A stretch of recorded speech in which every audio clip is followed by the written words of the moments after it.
So, okay, we're sitting down with Tim Norris, president of National Real Estate Insurance Group. Tim, thanks for taking time out of your busy day to meet with us and talk to some of the real estate investors about insurance. No problem, Ben. Good to do it. Happy to do it. Yeah, great. So we've talked a little bit about that I already use your product, and I just wanted to maybe take a few minutes to talk through some of the typical questions and concerns that a real estate investor would have with insurance. Sure. One of the things, I get a policy. To me, it's tough to read all the details and all the coverages and everything. Really, what should real estate investors be worried about as far as from a coverage perspective? I think in reality, every real estate investor has kind of an easy answer, right? It's different. They're going to have different attitudes against things like self-insurance, how much appetite they have for risk, those types of things. And my attitude is really, the more you can self-insure in whatever way, shape, or form you can, the better. Because the insurance companies are, guess what? They're in the business to make money, right? So when you say self-insure, tell me exactly what that means. It could be things such as deductibles, because deductible inherently is a form of self-insurance. Mm-hmm. Obviously, the higher the deductible, the more risk you take on as the investor. But then again, the lower the cost that you pay for the insurance. Of course, you have issues to deal with, such as mortgage companies that may be involved that may not let you carry the high deductibles you want to carry. But nonetheless, the more you can self-insure, whether it be in the form of deductibles, whether it be in the form of an occupancy phase, you buy a vacant property that you're going to rehab, you paid $5,000 for it, Mm-hmm. and before you get to the rehab, to me, there's really not a lot of sense paying for insurance for a property that you just paid $5,000 for, and hopefully your lot's even worth more than that. Now that stated, certain things you wouldn't want to self-insure, things like liability.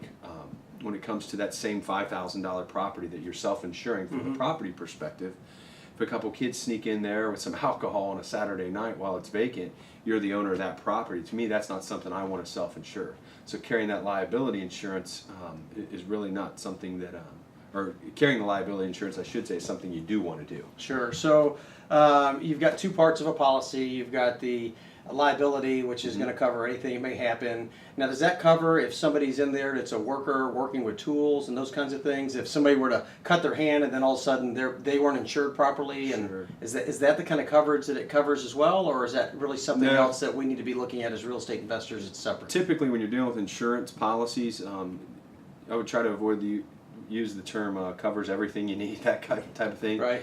Liability in general covers two things. It covers property damage and bodily injury to third parties with certain exclusions. One of those exclusions to which you're alluding is a workman's compensation exclusion. So if you've got an employee that really is subject to the workers' compensation law in the state in which your property is, you're going to need to carry that type of coverage.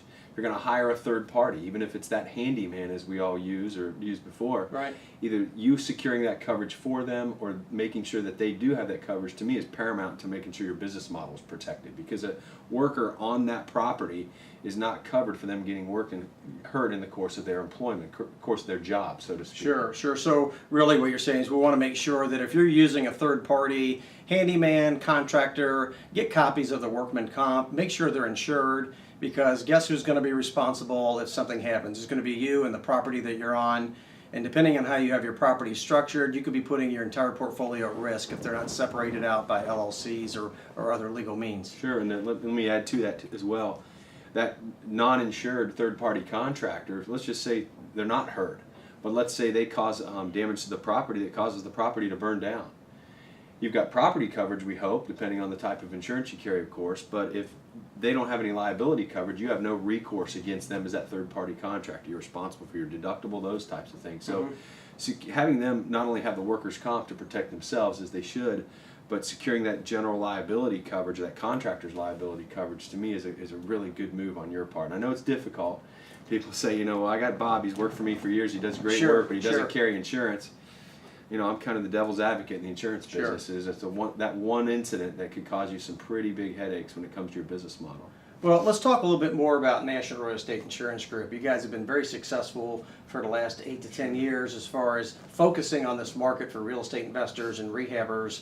So what's special about your program, and why do people that are in this business, why do they really want to do business with National Real Estate Insurance Group? Can you give me the top 2 or 3 things that people are I think probably the top thing we think is simplicity. I mean, frankly, when you have, if you're a full-time or for that matter a part-time real estate investor, and you've got multiple properties, multiple phases of occupancy, sometimes owned by multiple entities, and depending on where you live, maybe even in multiple states, Well, in our program, you can aggregate all those locations on one inventory for your insurance purposes, yet we still segregate them on a cost basis, so Sure, you can sure. actually account for them individually. Yeah, So- actually, that's the way that I have my properties as far as all on that same policy. Sure. So if I'm going to flip a property, great, I can call, it can be moved off, it's prorated, I'm Sure. done. You can even, that's actually the easiest way to understand ours is everything's done on an inventory basis. So every given month, you get a copy of your inventory with the coverages relevant to the properties as they exist that given month. You simply make changes to that inventory, submit that to us, we alter the premiums and the coverages accordingly, and you just keep moving on every month. It's as simple as that. Yeah, and I know your customer service is amazing. You know, we're not dealing with somebody that's an agent, that's just the local agent that's got an administrative person, or secretary, and somebody answer the phone. How many people you guys have in your Yeah, we have customer about, service? About 40 people on staff. 40 Yeah. people, wow. Yeah. You've really grown over the last few Yeah, years. exactly.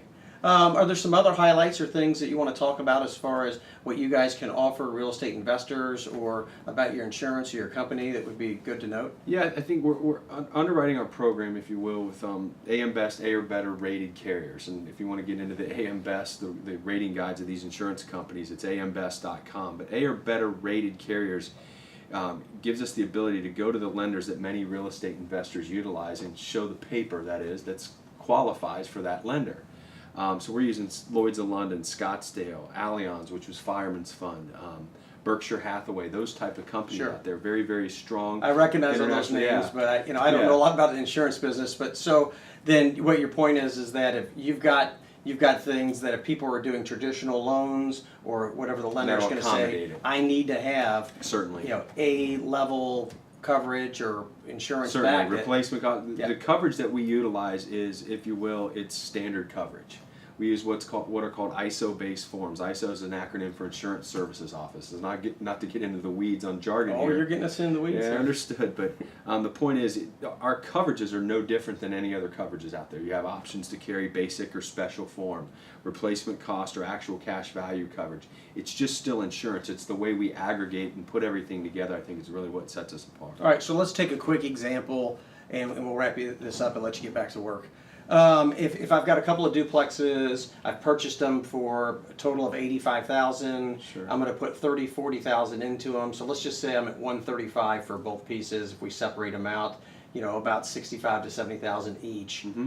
The street value of those are probably more like $99,000, close to $100,000. Okay. How should I insure that? What should I really do, and what's the approach I should take? Yeah, I think again it gets back to how much you're willing to self-insure, what appetite for risk you have. In our program, we have a unique ability to give you what is called replacement cost coverage, which, by the way, doesn't mean that we give you enough value in a loss to be able to rebuild it. It simply means on partial loss claims, which predominantly that's what claims Right. are, not total losses. Kitchen fire. Kitchen fires. Right. You have the ability to recoup that, which is known as depreciation. So for any of those you have gone through a claim, you understand what that means. Yeah, you get two checks. The first one you get, Exactly. and then they say once you fix it, they give you the Exactly. depreciation amount. Well, we give you the ability to garner that replacement cost coverage for a minimum of $65 a square foot, meaning as long as you're insuring those properties to $65 a square foot, you get that ability to recoup that depreciation.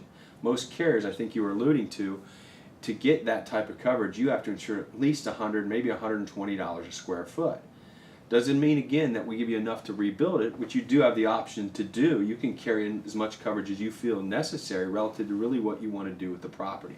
So to kind of go back to answering the question, I think the more you're willing to self-insure, the lower your cost is going to be. So if you say, Tim, well, you know what, they're worth 100 together, and I don't really want to be able to rebuild them as long as There were 200 together. 200 together. So So we're at the about point- 140. So the point is, if I got enough to either buy two more, then I'm happy with that. I'm not worried about depreciation because as a real estate investor, I can garner labor and materials at less than a retail rate. Mm-hmm. Then my attitude would be go to at least $45 a square foot in our program, which, by the way, garners you what is known as actual cash value coverage. Okay.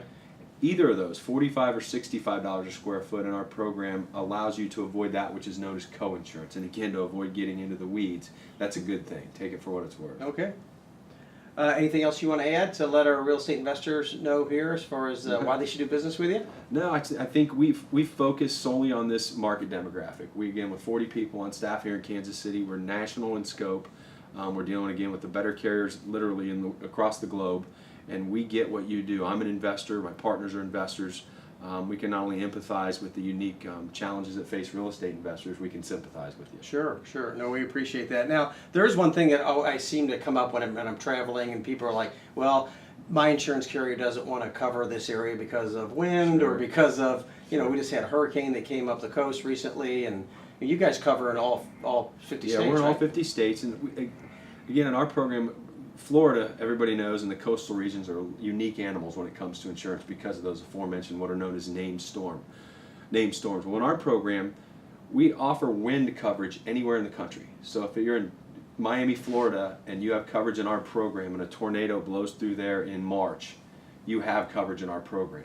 We offer what is known as named storm coverage for additional cost, of course. So like a rider that goes on the policy. Exactly. Okay. Technically, it's a separate policy, but nonetheless, it gives you the ability to garner that. Most people, when they deal with the standard markets, they're forced, especially in Florida and those coastal areas, to either buy wind or not buy wind, one or the other.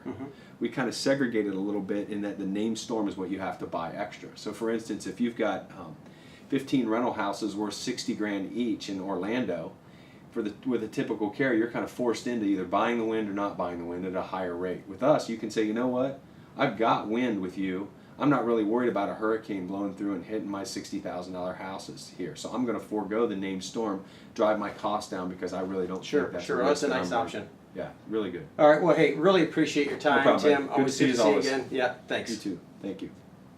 I'm Ben Rayo, real estate investor, and I look forward to seeing you on the next episode.